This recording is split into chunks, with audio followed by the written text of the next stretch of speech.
Welcome to Insider's Viewpoints, JavaScript Best Practices.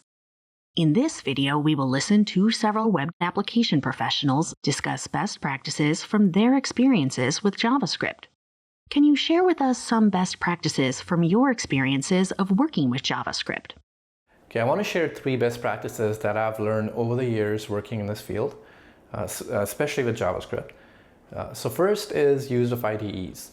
I love using something like VS Code or WebStorm to write code.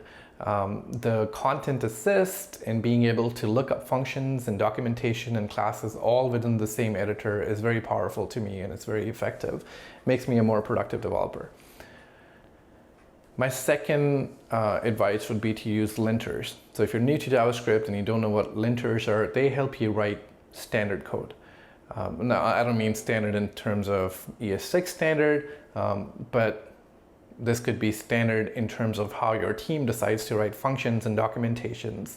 And this is very important when it comes to version control and resolving conflicts. It makes your life a lot easier. And finally, my third tip would be to learn the different paradigms and patterns in JavaScript. So assuming you're using JavaScript for your front end and or back end, learn how to modularize code in JavaScript. Learn how to then import structure your code so it's easier to unit test. Structure your code so it's easier to import other packages into your application. So working with JavaScript has changed a lot over the years. It's actually pretty robust nowadays, and there's a lot of tools you can use for it. I definitely would recommend linting your JavaScript. One really great tool that I personally use is called XO, spelled XO. It's a great linter that has some great default set, and you just run that on your code, and it makes you follow specific standards, styles, so that you and everyone on your team make sure that your code looks good, but also hopefully reduce the amount of bugs and confusion in your code. I'd also recommend using TypeScript. It's a wonderful addition to JavaScript that often can just be plonked right on top of a current JavaScript project without needing to change much code at all.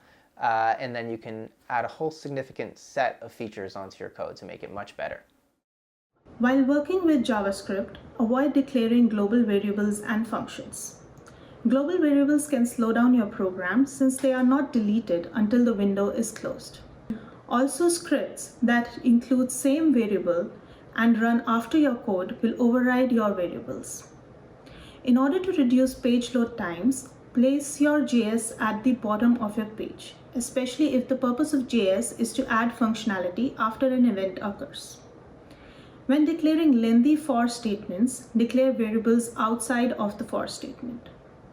You should also optimize loops. For example, instead of reading the length attribute of an array at every iteration, store the length value in different variable. Always comment important sections of your code so that you or your colleagues can understand the purpose of the code when you need to revise your code. So when writing JavaScript, I really like to take advantage of the features in ES6 because it can make my code look cleaner, easier to read, and just more beautiful, such as the arrow functions or the ... operator. And so I encourage you to, after learning JavaScript, dive into ES6 a bit and have fun with it. One best practice for JavaScript developers to keep in mind is to avoid the use of global variables. You might have heard this advice for other programming languages as well, and the reasons there apply here as well.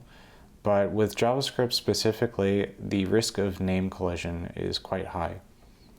So it's very common for developers to include their code as well as third-party libraries on the same page. And all of these scripts will share the same global context, which means if you happen to pick the same name for a global variable as one of those third-party libraries, basically one or both of your programs will not work. JavaScript is a very powerful language. It lets you do pretty much anything you can imagine. including shooting yourself in the foot if you're not careful. The practices I typically follow with JavaScript include proper scoping of variables and functions, and writing unit and integration tests for my features.